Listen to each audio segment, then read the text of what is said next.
ठीक है, ये सब आपको करने जितने भी इन टेक्स्ट के अंदर है। ठीक है, इलेक्ट्रिक पोटेंशियल बता दिया था, ये बाकी सॉल्व एग्जांपल भी देख लेना एक बार। सर्किट डायग्राम, सर्किट डायग्राम बनाने को बोला था, आप लोग को सर्किट बनाने को आता है?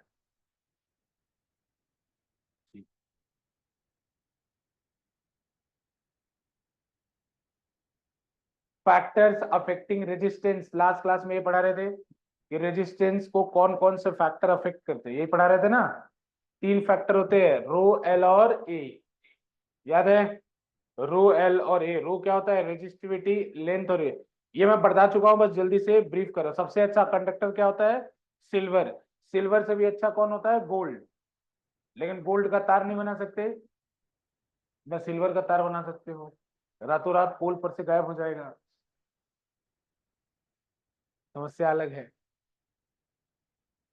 ठीक है ना? ये सब न्यूमेरिकल देख लेना आप लोग एक बार। ठीक, ये सब देख लेना। एक क्वेश्चन इसके अंदर, बच्चों, coil of electric toaster and electric irons are made up of alloy rather than a pure metal. कुछ क्वेश्चन का आंसर, कि जो इलेक्ट्रिक आयरन होता है और टोस्टर होता है, इनके अंदर नाइक्रोम यूज होता है या एलॉय यूज करते हैं। एलॉय जानते हैं क्या होता है बच्चों? एलॉय होता है दो मेटल का मिक्सचर, होमोजीनियस मिक्सचर। होमोजीनियस, जैसे कि कॉपर और ब्रास को कर दो तो ब्रॉन्ज हो जाता है। तो ना, ब्रॉन्ज मेटल जानते हो कि नहीं जानते हो? तो क्या है? एलॉय है, दो मेटल को मिक्स। टिन क्या है? एलॉय है। टिन क्या है? एलॉय है कि नहीं है? तो ये सब कॉपर और स्टील, सॉरी टिन नहीं, स्टील। स्टील क्या है? एलॉय है। स्टील क्या है? आयरन के अंदर कार्बन मिला दो तो क्या होता है? वो स्टील। हाथ हटाओ बेटा, हाथ हटाओ। कार्बन के अंदर आयरन मिला दो, आयरन के अंदर कार्बन मिला दो तो क्या होता है? स्टील हो जाता है। ठीक है ना? तो वो भी क्या है? एक एलॉय है। स्टील प्योर आयरन नहीं, उसके अंदर मेटल मिक्स किया गया है, कुछ मिक्स किया गया है। तो जब आप डेलिब्रेट मिक्सिंग करके उसकी प्रॉपर्टीज को बढ़ाने या घटाने के लिए किसी और मेटल की मिक्सिंग करते हो तो उसे क्या बोलते हैं? एलॉय। एलॉय के एग्जांपल क्या है? मैंगनीन, नाइक्रोम, नाइक, ये सब कहाँ होता है? ये जैसे देखा है कि नहीं, हीटर में, हीटर में कभी वो कॉयल वाला हीटर देखा है जिसके ऊपर खाना बनता है, रेड कलर, रेड रेड जलता है? उसमें किसका तार होता है? नाइक्रोम का तार होता है। और नाइक्रोम क्या है? एलॉय है। नाइक्रोम क्या है? एलॉय है। ठीक है ना? मैंगनीन, जैसे प्रेस वगैरह, आयरन वगैरह देखो, आयरन वगैरह कभी खोला हुआ देखो तो उसके अंदर भी एक कंडक्टर होता है, वो मैंगनीन होता है, मेटल नहीं होता, मैंगनीन। ठीक है ना? अपना गीजर देखो या हीटर जो आता है जलने वाला, उसके अंदर भी एलॉय का इस्तेमाल करते हैं। तो सवाल ये उठता है कि भाई एलॉय का इस्तेमाल हम लोग प्योर मेटल की जगह, ये देखो बहुत बार पूछे जाने वाला क्वेश्चन है, इसीलिए मैं इसको पूछ के हाईलाइट कर रहा हूँ कि why are coil of electric toaster and electric irons made of an alloy rather than a pure metal. ठीक है, क्यों ऐसा होता है कि प्योर मेटल की जगह हम किसका इस्तेमाल करते हैं? एलॉय का। इसका दो कारण है। पहला कारण क्या है कि इनका रेजिस्ट, जैसे पहला कारण है कि इनका मेल्टिंग पॉइंट बहुत हाई होता है। एलॉय का मेल्टिंग पॉइंट क्या होता है? हाई, तो जल्दी मेल्ट नहीं होते, पहला कारण। दूसरा कारण क्या है कि बच्चों आपने अभी पढ़ा था ना कि टेम्परेचर बढ़ाने पे रेजिस्टेंस बढ़ता है। अभी पीछे पढ़ा था ना कैसे? अच्छा, टेम्परेचर बढ़ाने पे रेजिस्टेंस क्यों बढ़ता है? क्यों बढ़ता है टेम्परेचर बढ़ाने पे? क्योंकि रेजिस्टिविटी बढ़ता है। रेजिस्टिविटी दो फैक्टर के ऊपर डिपेंड करता है। कौन कौन से फैक्टर है जो आए तो बताओ? टेम्परेचर और नेचर ऑफ मटेरियल। ठीक है, कुछ चलो, टेम्परेचर और नेचर ऑफ मटेरियल इस पर डिपेंड करता है। तो बच्चों देखो, अगर टेम्परेचर बढ़ेगा तो रेजिस्टिविटी बढ़ेगा, और रेजिस्टिविटी बढ़ेगा तो रेजिस्टेंस बढ़ेगा। तो इनडायरेक्टली ये भी बोल सकता हूं ना कि रेजिस्टेंस भी टेम्परेचर के ऊपर डिपेंड करता है। तो बच्चों जब टेम्परेचर बढ़ेगा तो रेजिस्टेंस बढ़ेगा, तो रेजिस्टेंस बढ़ेगा तो आप लोग एक फॉर्मूला पढ़े हैं, V equal to I R. पढ़ेंगे नहीं पढ़े हैं? ये ओम्स का लॉ है, V equal to I R, पता है ना? Ohm's law. तो इसमें क्या होता है बेटा? V equal to I R में, V equal to I R होता है तो I बराबर कितना होगा? V by R. होगा कि नहीं? अब अगर मान लो आप टेम्परेचर बढ़ाते जाओ तो R की वैल्यू बढ़ती जाएगी और करंट की वैल्यू कम होती जाएगी। तो अब आयरन है या कोई भी जैसे हीटर वगैरह है, टोस्टर वगैरह है, इनके अंदर टेम्परेचर बढ़ेगा तो रेजिस्टेंस बढ़ेगा, रेजिस्टेंस बढ़ेगा तो करंट कम होगा, जिससे आपका हीटिंग कम हो जाएगा। लेकिन जैसे कंडक्टर जो है, उनका टेम्परेचर बढ़ने के साथ रेजिस्टेंस तेजी से बढ़ता है, लेकिन जो एलॉय होते हैं उनका टेम्परेचर बढ़ने के साथ रेजिस्टेंस धीरे धीरे बढ़ता है। दो करंट समझ में आया? जैसे बेटा रेजिस्टेंस अगर तेजी से बढ़ेगा तो करंट कम हो जाएगा कि नहीं? तो जितने भी प्योर मेटल हैं उनका रेजिस्टेंस टेम्परेचर के साथ तेजी से बढ़ता है, लेकिन जितने एलॉय हैं उनका टेम्परेचर बढ़ने पर रेजिस्टेंस तेजी से नहीं बढ़ता है, बहुत थोड़ा सा बढ़ता है। जैसे तुम ऐसे कॉपर का देख लो, कॉपर का टेम्परेचर अगर 50 डिग्री सेल्सियस से बढ़ा दिए तो उसका रेजिस्टेंस हो सकता है 25% बढ़ जाए, 30% बढ़ जाए। लेकिन अगर एलॉय है, नाइक्रोम है, मैग्नीन है, उनका टेम्परेचर 50 डिग्री सेल्सियस से बढ़ाओगे तो रेजिस्टेंस मात्र 0.5%, 0.8% बढ़ेगा। तो हमारे लिए ज्यादा अच्छा है, क्योंकि रेजिस्टेंस नहीं बढ़ेगा तो ज्यादा करंट जाता रहेगा ना डिवाइस के अंदर, तो डिवाइस काम करता रहेगा। रेजिस्टेंस तेजी से बढ़ गया तो कम करंट जाएगा, तो डिवाइस का काम करना अच्छा नहीं होगा, ठीक से काम नहीं करेगा। समझ में आ रहा नहीं? ये बहुत बार पूछे जाने वाला क्वेश्चन है, याद रखना है मेरी बात, ठीक है?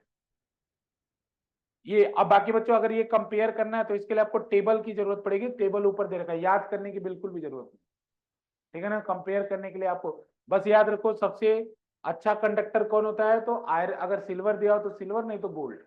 गोल्ड और सिल्वर दोनों बेस्ट कंडक्टर होते हैं। बताओ ये वाला पॉइंट क्लियर है सबको? ठीक है, चलो ये सब क्वेश्चन बस एक बार देख रहे थे। अच्छा अब सीरीज पैरेलल आ गया ना, उससे पहले तक सारे क्वेश्चन हमने एक बार बस देख रहा था।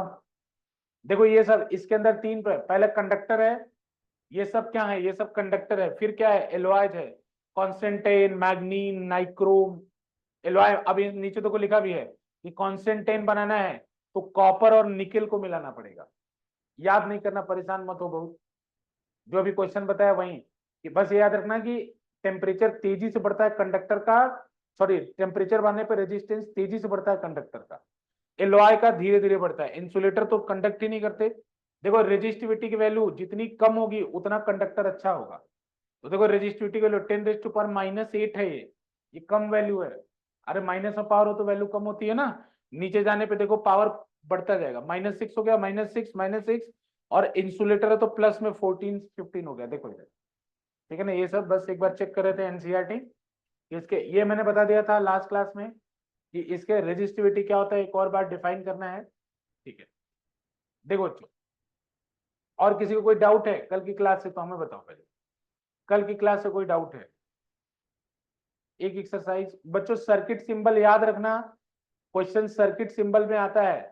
सर्किट सिंबल वाला पोर्शन आप लोगों को मैंने कहा था कि ये सर्किट सिंबल जो एनसीईआरटी में है इनको बना के इनको समझ लो। तो बहुत कम लोगों ने, मुझे उम्मीद है कि समझा होगा। ये जो सर्किट सिंबल है ये तो मैं कर रोज ही बना रहा हूँ। ये किसका सिंबल है? सेल का। अच्छा सर्किट सिंबल की जरूरत क्यों है मैं पहले ही बता चुका हूँ कि एक्चुअल चीज हम ड्रॉ नहीं कर सकते एग्जाम में, या बुक बनाते समय एक्चुअल चीज, तब तो ड्राइंग के टीचर हो जाएंगे सारे फिजिक्स वाले, ठीक है ना? तो ड्राइंग नहीं करना है, एक्चुअल सेल की जगह ये बनाना है। बैटरी क्या होता है? Combination of cell.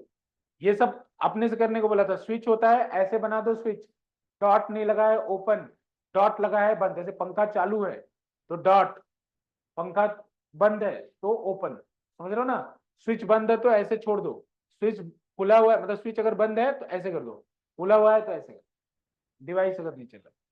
ये क्या है? ज्वाइंट। ये सब सिंबल है, ये सब याद रखना चाहिए।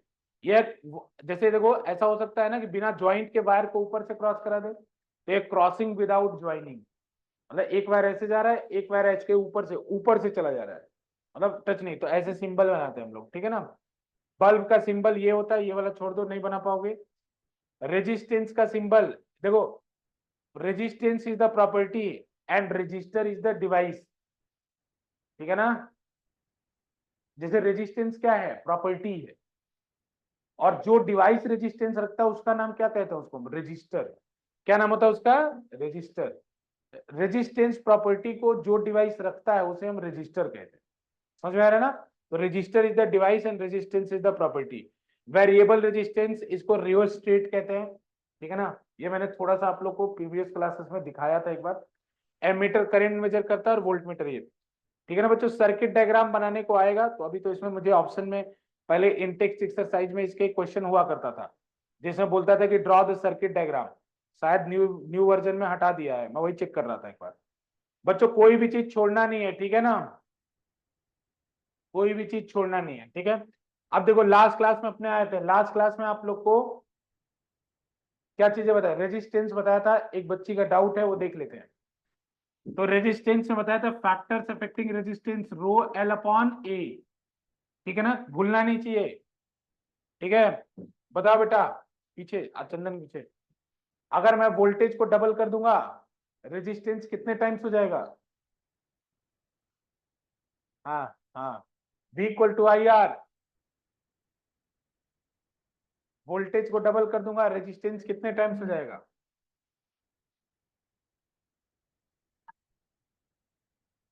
मतलब वोल्टेज को दोगुना कर दिया तो रेजिस्टेंस कितने गुना हो जाएगा?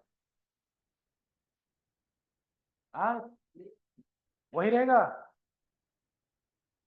नहीं पता, आए नहीं थे लास्ट क्लास में, बताओ बेटा, वोल्टेज को डबल कर दिया रेजिस्टेंस कितने गुना हो जाएगा? कुंजल, तो सेम ही रहेगा। सेम रहेगा, बहुत अच्छे।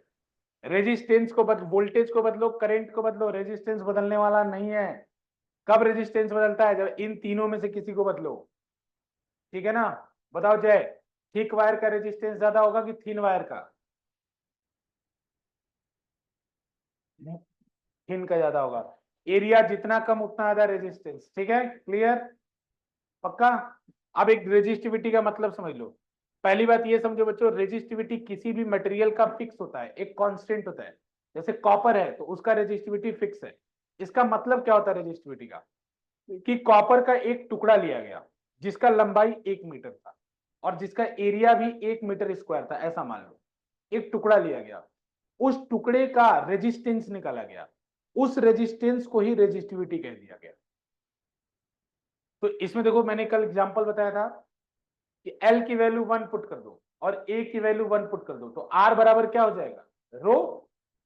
तो डेफिनेशन कैसे, अपने से बनाओ डेफिनेशन, कि रेजिस्टिविटी पूछे क्या है, तो it is the resistance offered by a wire of unit length and unit cross section area. It is the resistance offered by a wire of unit length and unit cross section area, अपने से बना लो। अब इसके बाद it depend on two factor, resistivity तभी बदलना है जब केवल दो चीज बदले, एक मटेरियल बदले और एक टेम्परेचर बदले। उसके अलावा कुछ भी बदले रेजिस्टिविटी मत बदलना, खत्म बात। समझ में आ रहा है? ठीक है, ठीक है ना। इसमें एक लास्ट पोर्शन है जो मुझे कराना है, इसे बच्चों याद रखना है एक बात, इसका एक छोटा सा पोर्शन देखो इसके अंदर।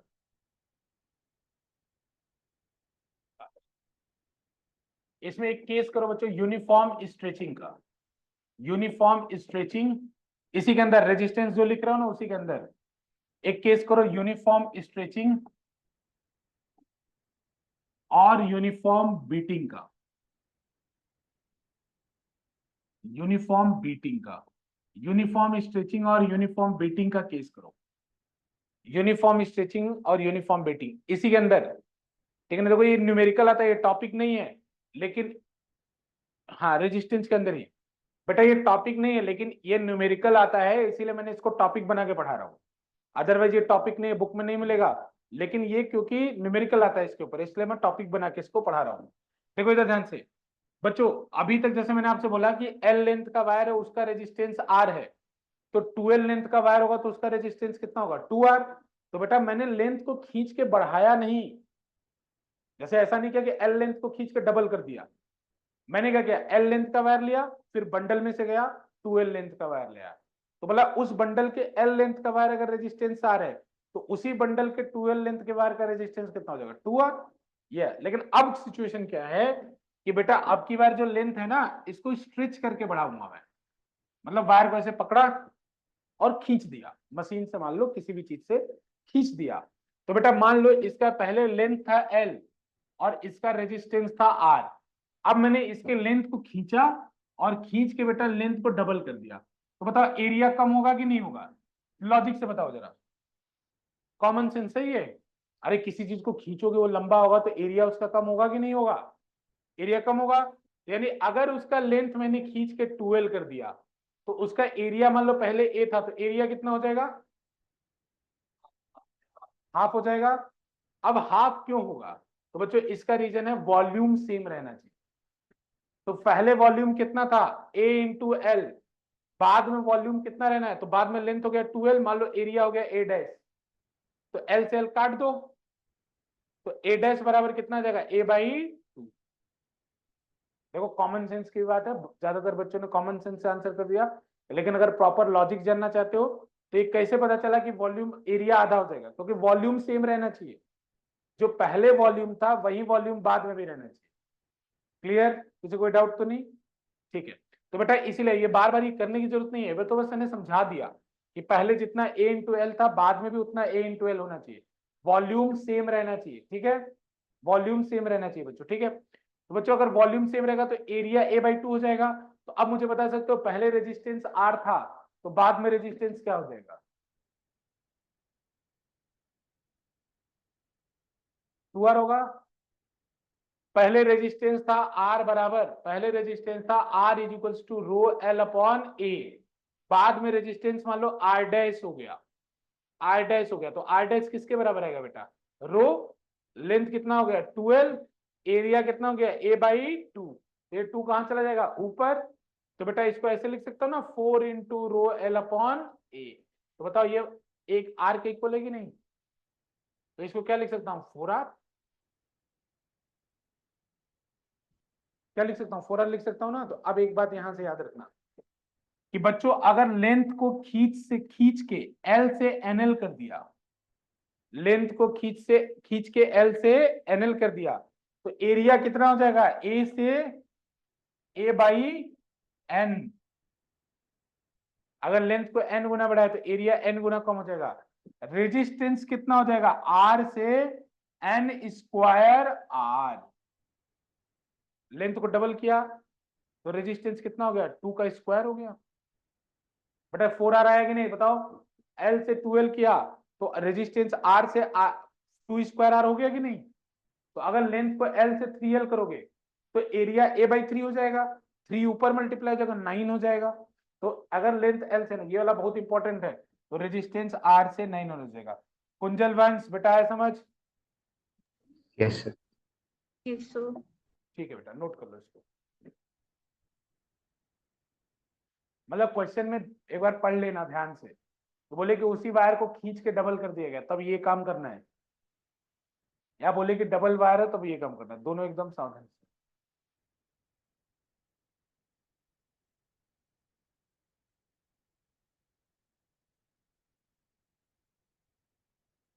ठीक है बेटा,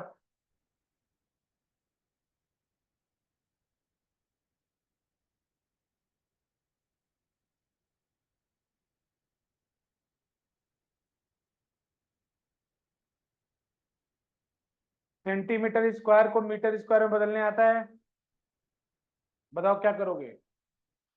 सेंटीमीटर स्क्वायर को मीटर स्क्वायर में बदलना है, कितने से मल्टीप्लाई करो या डिवाइड करोगे?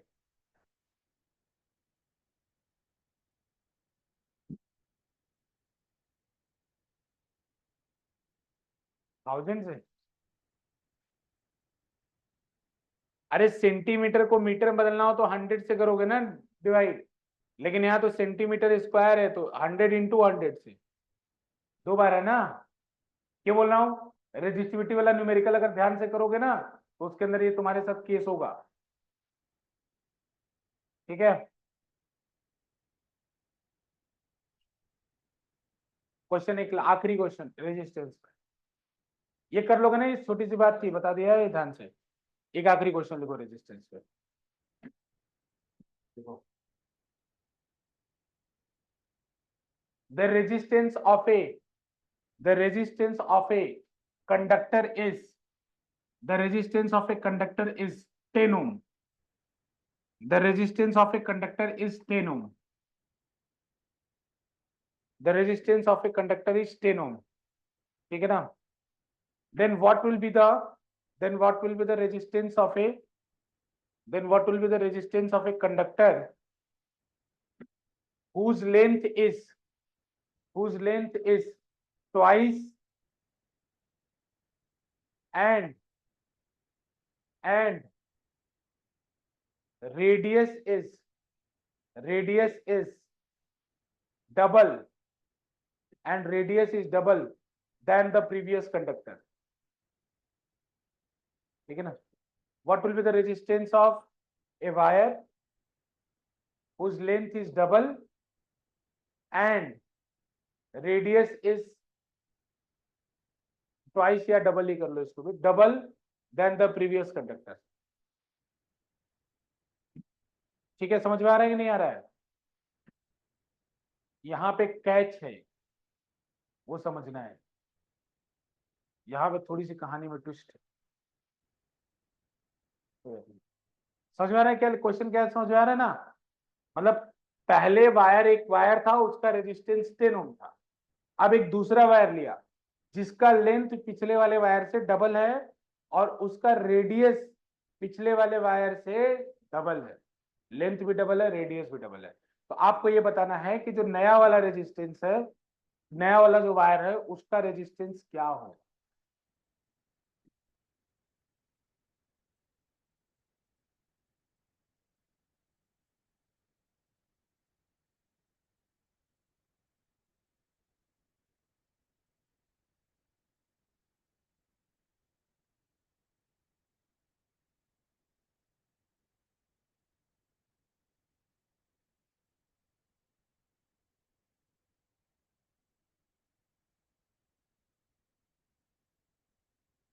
चलो करो करो करो.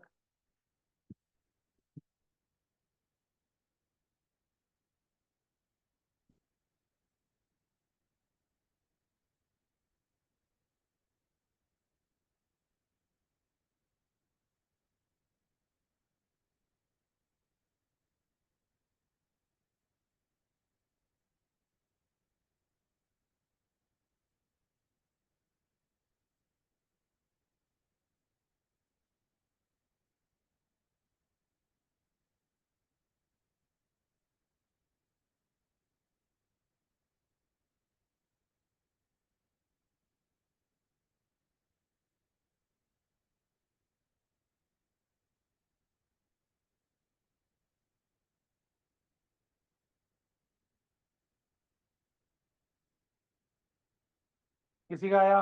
वंस. सर सेम आ रहा है. सेम होगा. वंस का कहना है सेम होगा. और कोई ऐसा कहना चाहता है? ऐसे किसी और की भावनाएं हैं?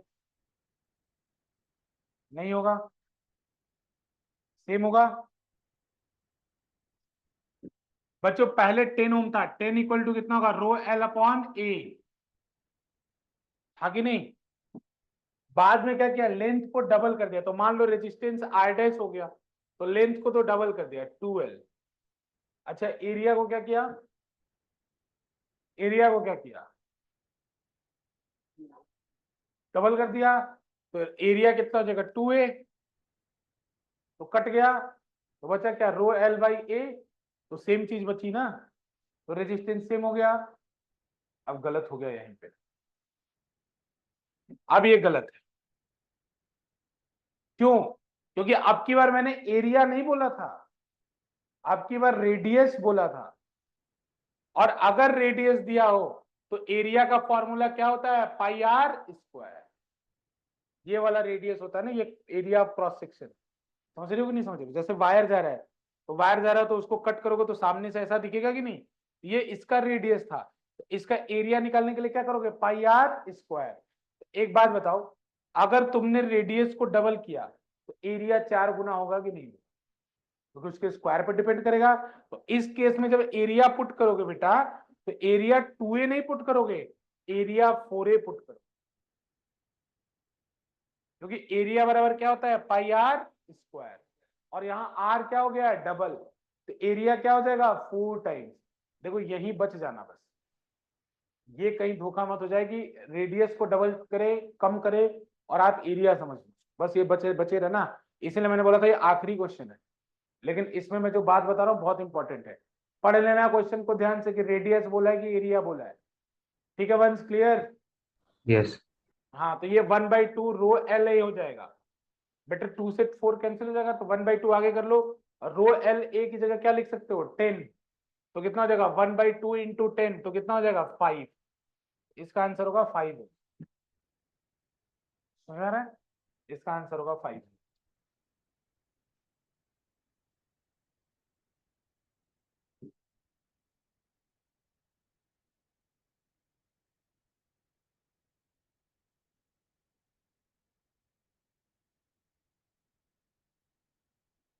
कुंजल ठीक है बेटा? यस सर, ये ओम का साइन देख के डर लग रहा है। डर क्यों लग रहा है? सर क्या भूत लग रहा है? सर नहीं, ये मतलब इलेक्ट्रिसिटी थोड़ी थोड़ी हाँ करना देखो होगा। एक बात है, एक एजम्पशन नहीं पालना चाहिए। देखो फिजिक्स पूरी जगह ऐसे ही है, जिसको फिजिक्स में बोला फिजिक्स हर जगह ऐसे ही है, ठीक है ना? फिजिक्स में थोड़ा लॉजिक लगता है, फिर थोड़ा कैलकुलेशन होता है। लॉजिक लगता है, कैलकुलेशन होता है, लॉजिक लगता है, कैलकुलेशन होता है। हमेशा लॉजिक छोड़ नहीं सकते, कैलकुलेशन। फिजिक्स में सबसे जरूरी है एक इंसान का खुद का माइंड काम करना, किसी दूसरे की बताई हुई चीज से फिजिक्स नहीं आती, ठीक है ना? तो इसलिए सोचना चाहिए, खुद सोचना चाहिए। कई बार क्या होता है, पेन कॉपी लेके ना स्ट्रगल करना चाहिए क्वेश्चन के।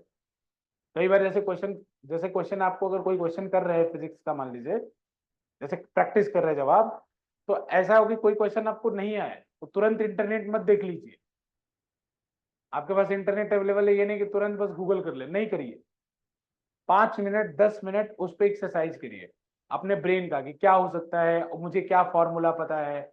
एक बार अपने नोट्स को रिवाइज कीजिए कि अच्छा नोट्स में क्या लिखा है। फिर उसके बाद आप उसका अगर फिर भी नहीं होता है तो 10 15 मिनट 20 मिनट करने के बाद आप फिर उसका सोल्यूशन देखिए।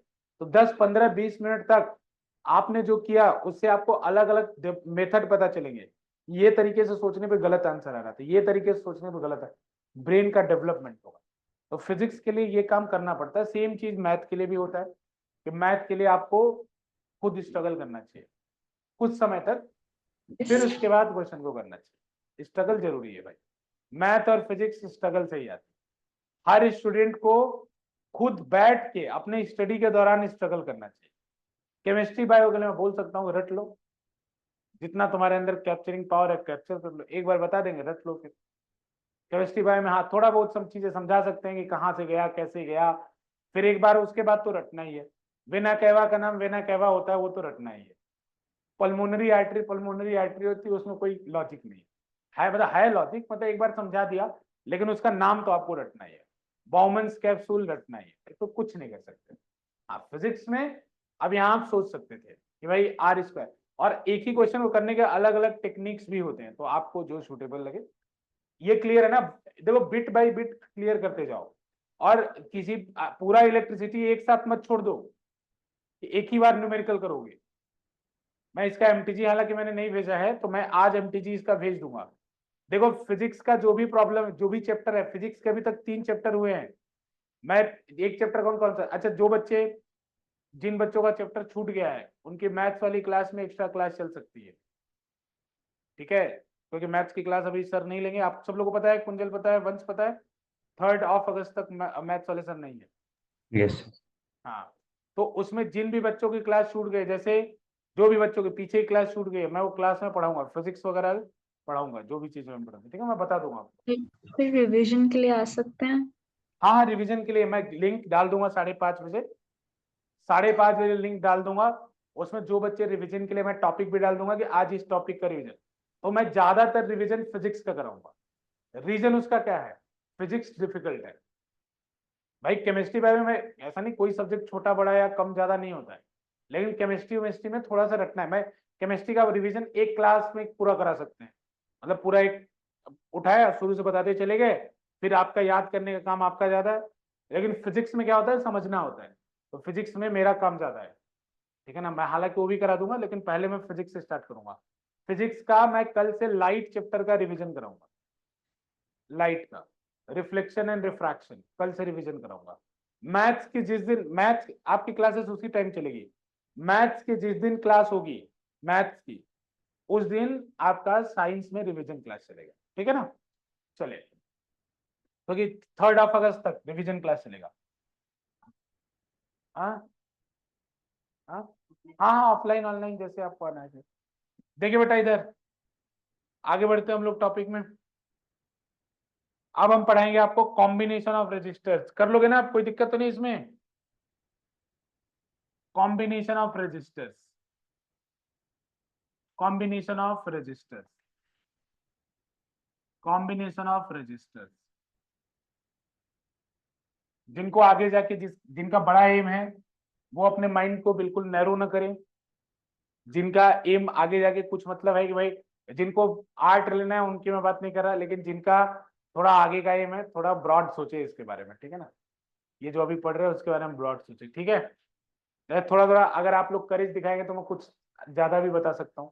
आप लोग का करेज अगर कम दिखेगा तो मैं थोड़ा कम ही बताऊंगा। ये टॉपिक बहुत अच्छा है लेकिन, ठीक है ना? Combination of resistors. इसमें सबसे पहले बच्चों, इसमें हम दो ही कॉम्बिनेशन पढ़ने हैं। सबसे पहला कॉम्बिनेशन है series combination, series combination, series combination, series combination, series combination. आप रजिस्टर्स, बेटा सुनो, मैंने क्या बताया कि register is the device and resistance is the property. जैसे बेटा रेजिस्टर बोलते हैं कि इस वायर का रेजिस्टेंस 5 ओम है, ऐसा तो उस वायर को क्या कहेंगे? रजिस्टर। समझ रहे हो कि नहीं समझ रहे हो? रेजिस्टेंस इज द, जैसे यहाँ क्वेश्चन है कि भाई यहाँ रेजिस्टेंस क्यों नहीं लिखा है, तो यहाँ मैंने जानबूझ के रजिस्टर लिखा है। जो रेजिस्टेंस को रखता है उसे रजिस्टर कहते हैं, ठीक है ना? तो रेजिस्टेंस को रखने वाला रजिस्टर कहलाता है, ऐसी बात, ठीक है ना बेटा? Resistance is the property and register is the device, ठीक है ना? रजिस्टर डिवाइस होता है। मैं आपको रजिस्टर देखता हूं, अभी मैं आपको दिखाता भी हूं।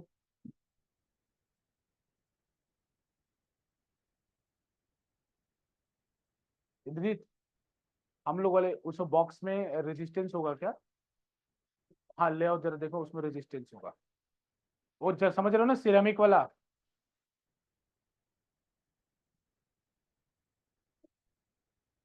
इंद्रजीत तुम समझ रहे हो ना, सिरेमिक वाला जो है?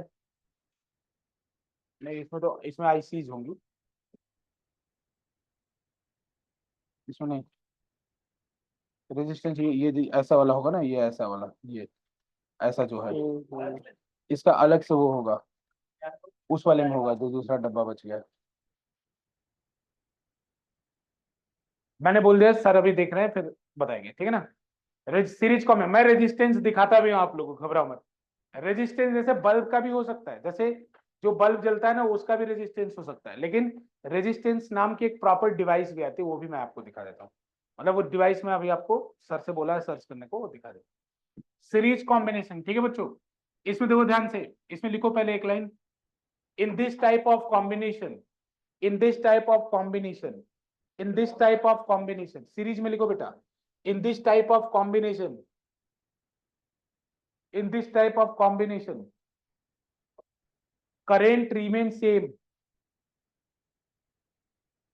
in this type of combination, current remains same, current remains same throughout the device या throughout the registers लिखो, current remains same throughout the registers, current remains same throughout the registers, in this type of, क्या लिखे बेटा? In this type of combination, current remains same throughout the registers, but आराम से, but potential difference changes, but potential difference changes, but potential difference changes, ठीक है? potential difference changes, ठीक है बच्चों? मेरे पास रेजिस्टेंस आ गए हैं, देखो, but potential get changes, हालांकि they are too small to see, but फिर भी यहाँ के लोग देख सकते हैं, मैं फिर भी देखता हूँ।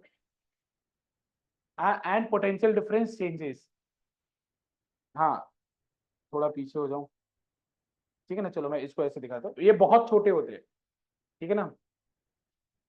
नहीं देख पा रहे हो? मैं पास कर दे रहा हूँ इसको, बाकी मैं इसका एक इमेज दिखाता हूँ तुमको। इसमें देखो वैल्यूज लिखी होंगी, ले जाओ, मैं दिखाता हूँ बच्चों, ऑनलाइन वाले बच्चों को मैं इसका वो वीडियो दिखा, पास करके देख लो।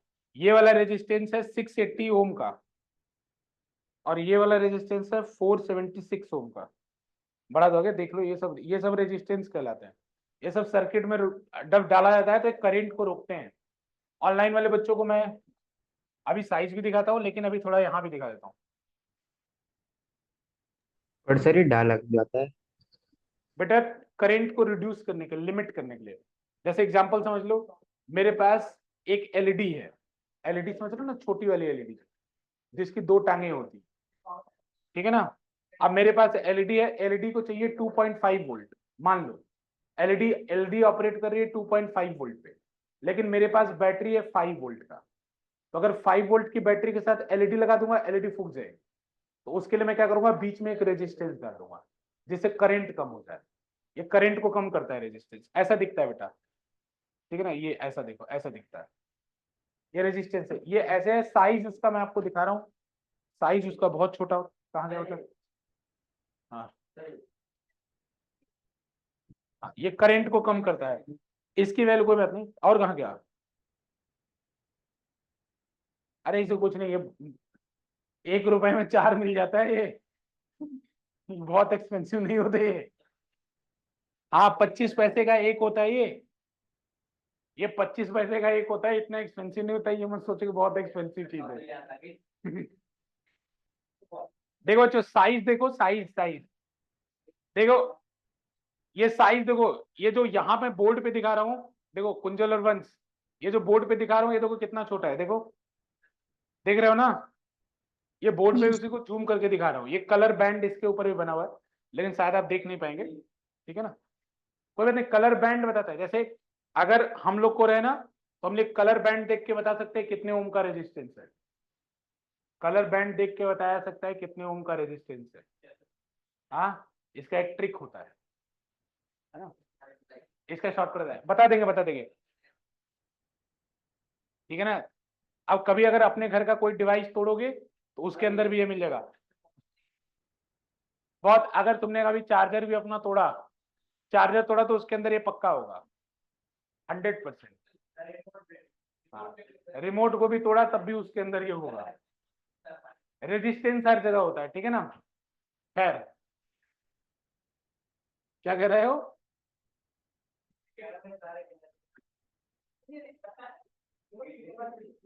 इधर इधर इधर, कोई बात नहीं बच्चों, इसमें लिख लिए। तो इसमें देखो डिवाइसेस कनेक्ट कैसे होता है, डिवाइस कनेक्ट होता है ऐसे,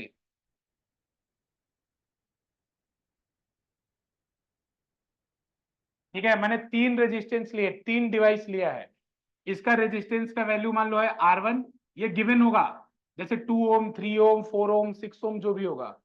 इसके रेजिस्टेंस का वैल्यू कितना होगा R2, और इसका R3। तुम चाहो तो ज्यादा भी ले सकते हो, लेकिन अभी 3 लेके काम चला रहे हो, उससे ज्यादा भी ले सकते हो और उससे कम भी ले सकते हो, ठीक है ना।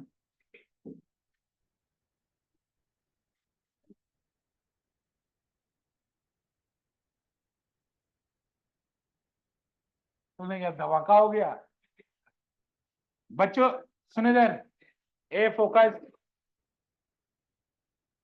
R1 R2 और R3 ये तीनों क्या है, रेजिस्टेंस है, और यहाँ पे एक बैटरी लगाई हुई है, ये सेल एक बैटरी है, मतलब सेल है ये, इसका कॉम्बिनेशन होता है तो बैटरी। अब इधर ध्यान से देखो, ये तीनों एक डिवाइस है, तो बच्चों जैसे इसको कनेक्ट करोगे, इस बैटरी के पॉजिटिव से करंट निकलेगा। देखो याद रखो, बैटरी के हमेशा पॉजिटिव से करंट निकलेगा, और इन सब से होता हुआ करंट पॉजिटिव से निकलेगा, इससे भी पास करेगा, इससे भी पास करेगा, इससे भी पास करेगा, और इन सब से होता हुआ ये करंट वापस बैटरी के नेगेटिव में चला जाए। समझ रहे हो कि नहीं।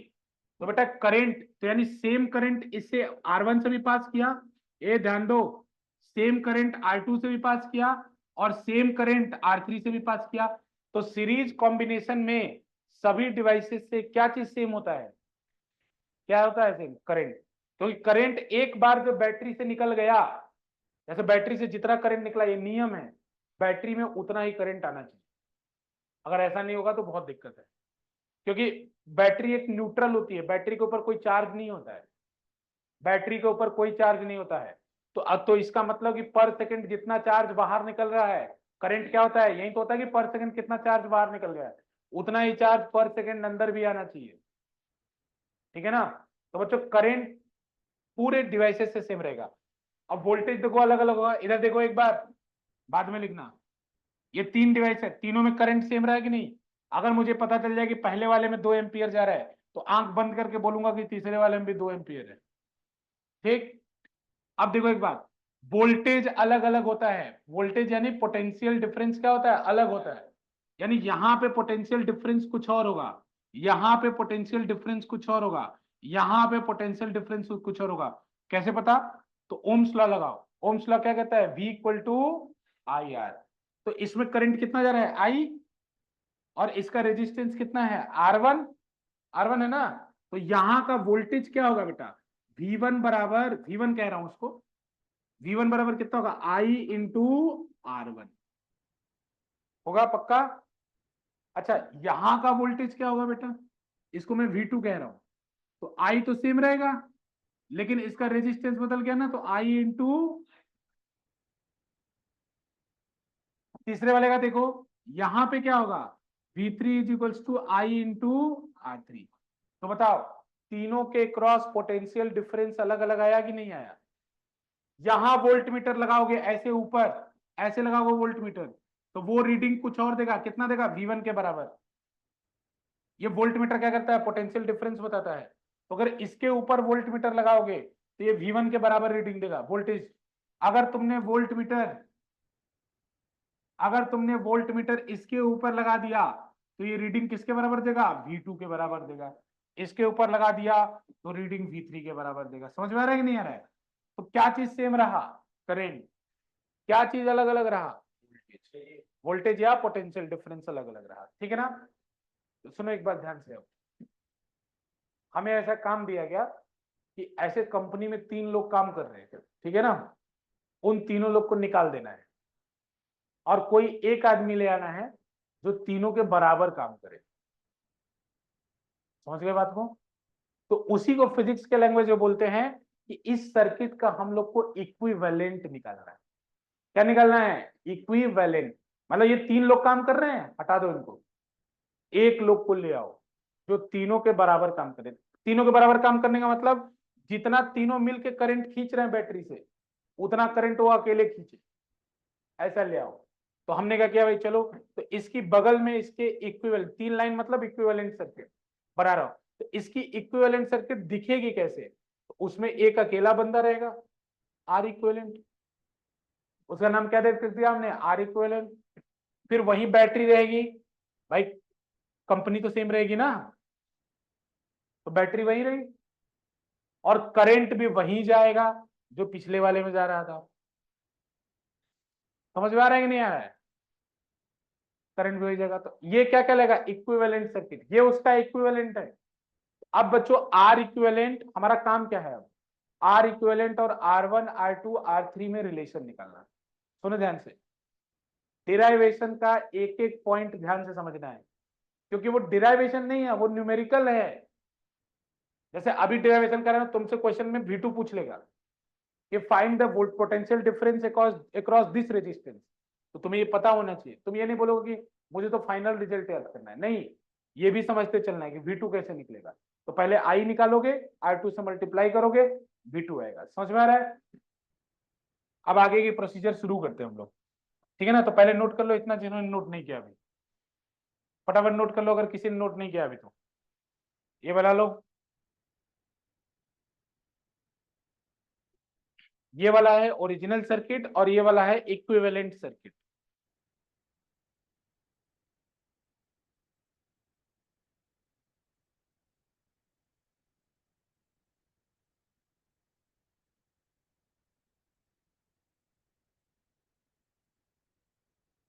ठीक है, कर लो बच्चों, जल्दी से कर लो।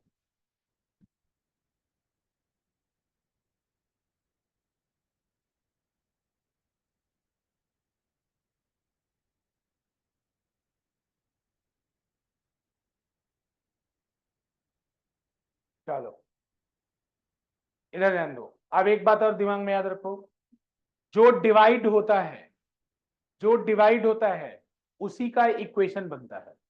क्या याद रखोगे दिमाग में? जो डिवाइड होता है उसी का इक्वेशन बनता है। तो बताओ डिवाइड कौन हो रहा है? वोल्टेज। तो इक्वेशन किसका बनेगा? वोल्टेज का। तो देखो इक्वेशन, कैसी इक्वेशन का, सुनो इधर ध्यान से बच्चों। ये वाला जो वोल्टेज है ये इन तीनों के सम के बराबर होगा। ये जैसे आप 12 वोल्ट है, तो बच्चों इन तीनों का सम भी कितना आएगा, 12 वोल्ट आएगा। तो यानी यहां एक बात हमेशा याद रखना कि जो हर डिवाइस के क्रॉस वोल्टेज बन रहा है उनका सम टोटल वोल्टेज के बराबर होना चाहिए। क्यों होना चाहिए?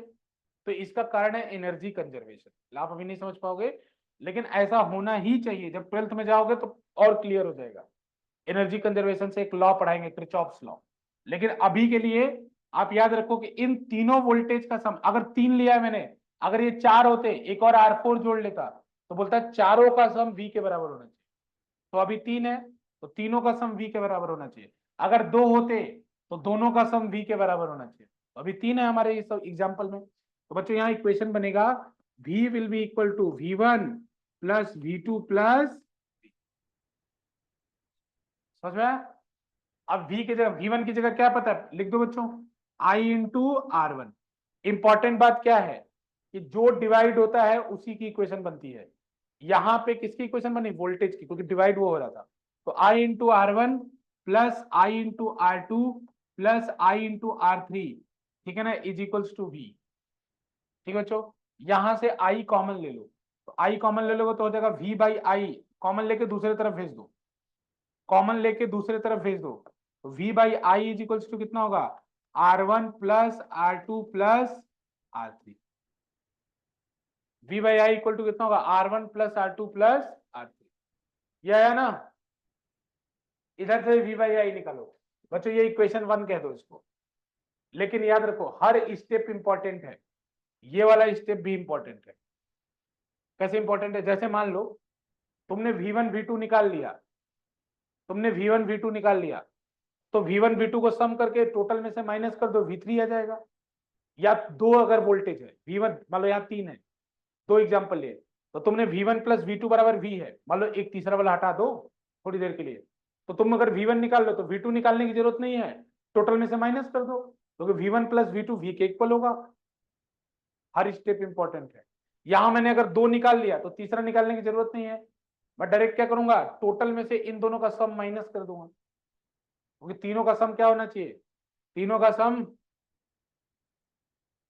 V के बराबर होना चाहिए। ठीक, तो इक्वेशन 1। अब इसके यहां से बना बच्चों, तो यहां से तो ये वोल्टेज V है, तो सारा का सारा वोल्टेज इसी को तो मिल रहा होगा, यहां तो अकेला यही है। तो यहां इक्वेशन क्या बनेगा, V बराबर I इंटू आर इक्विवेलेंट, बनेगा कि नहीं? तो यहां से भी V बाई आई का रेशियो निकालो, तो V बाई आई का जब रेशियो निकालोगे तो यहां से कितना आएगा, R इक्विवेलेंट। ये इक्वेशन 2 हो गया। अब ये वाला फॉर्मूला हमेशा याद रखना, ये वाला फॉर्मूला बहुत इंपॉर्टेंट है।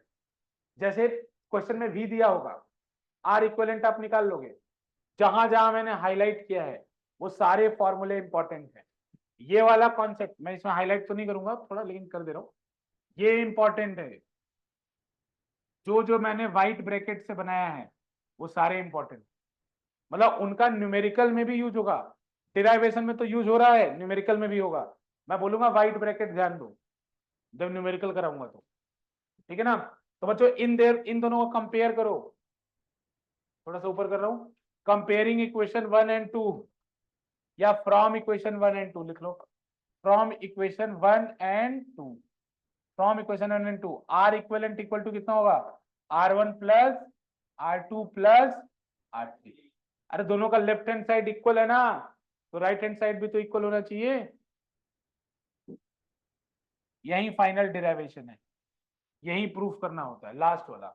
लेकिन उसके बीच में जितने व्हाइट ब्रैकेट से मैंने बनाए हैं सब इंपॉर्टेंट है, वो सब न्यूमेरिकल में आएंगे, तुम्हारा पीछा नहीं छोड़ेंगे फिर।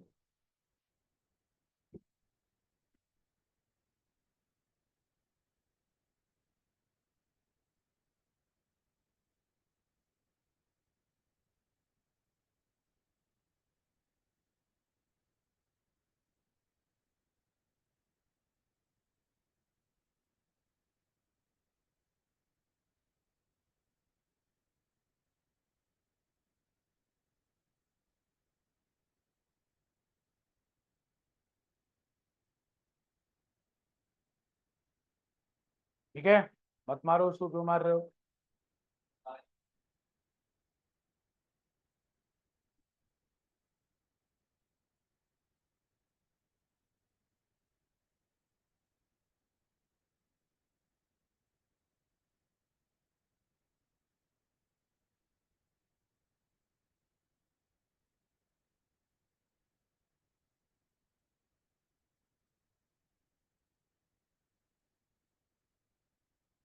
हो गया बच्चों?